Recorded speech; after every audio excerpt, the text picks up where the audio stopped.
Hey, howdy, hi. It's me again, Silent Sorrow. And the year is ending, actually. Weird to think that 2020 is finally going to die like we all have been for the past few months. So, but because it is dying, I wanted to talk about something else that has already ended for me, which is middle school.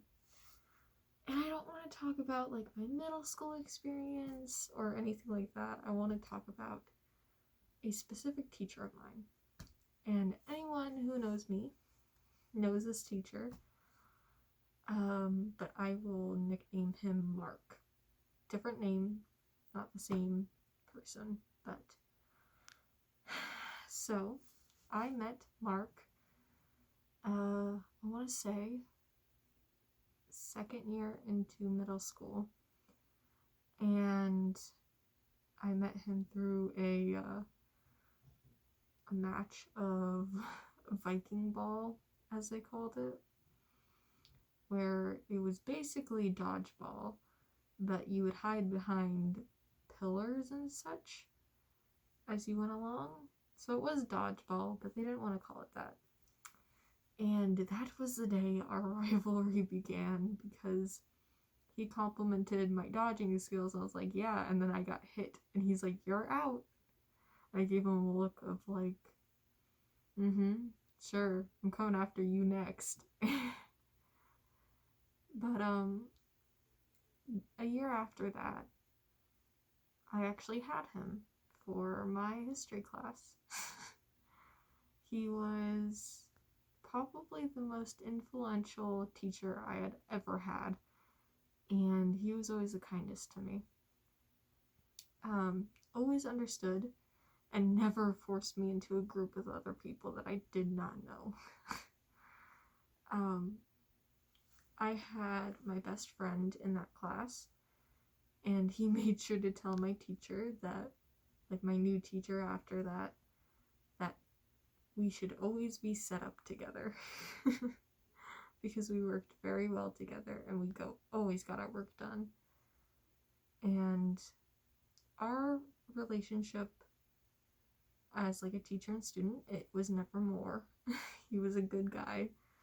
Mark and I always had a bickering sort of deal between one another, where I was very, very headstrong in middle school. I had to be because of the situation I was in, and I was always the one that acted like I had no soft spot, but the moment you set me with my friends, it was immediate.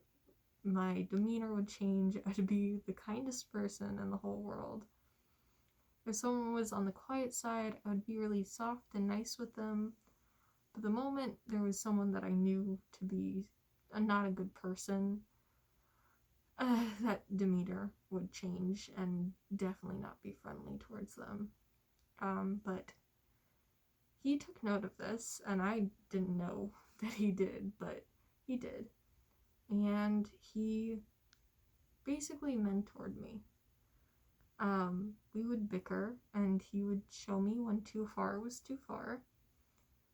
And we always made sure to keep class interesting for everyone else. No one was ever left out. There was always a joke, and there was always something going on. But I remember that over all this time, I went through so much during middle school. And at the end of the year, he told me that each year he gives an 8th grader that graduated a gift. He only chooses 2. And he gave me one. And he said that he was tearing up while writing it, so I shouldn't look at it until I get home because I'd be bawling my eyes out. I did not bawl my eyes out. I did not at all.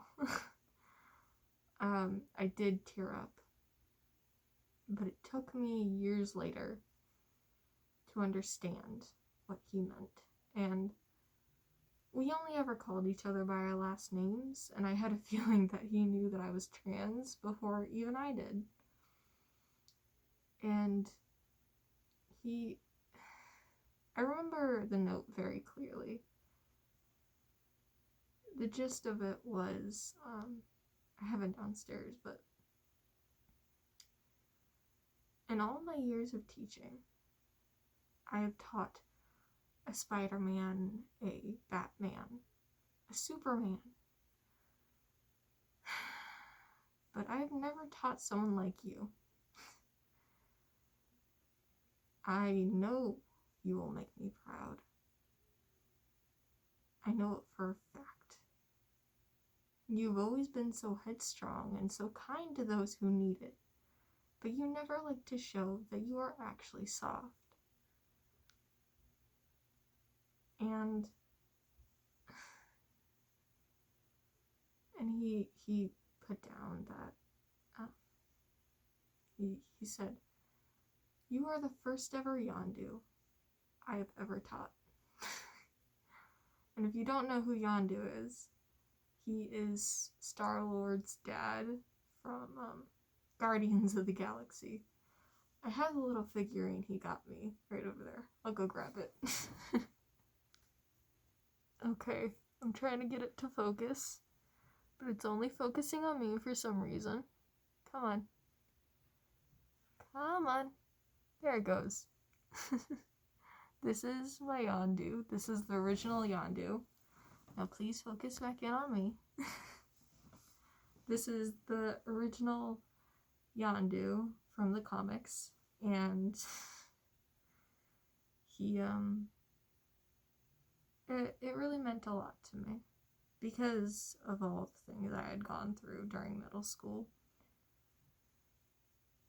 He was always there, and I want you to know that no matter what had happened through 2020, that I'm always here for you, and you will always have someone who has your back and roots for you, just like Mr. Mark did for me. So, yeah, I hope you have a wonderful 2021. Have a great new year. I wish you all luck. Bye.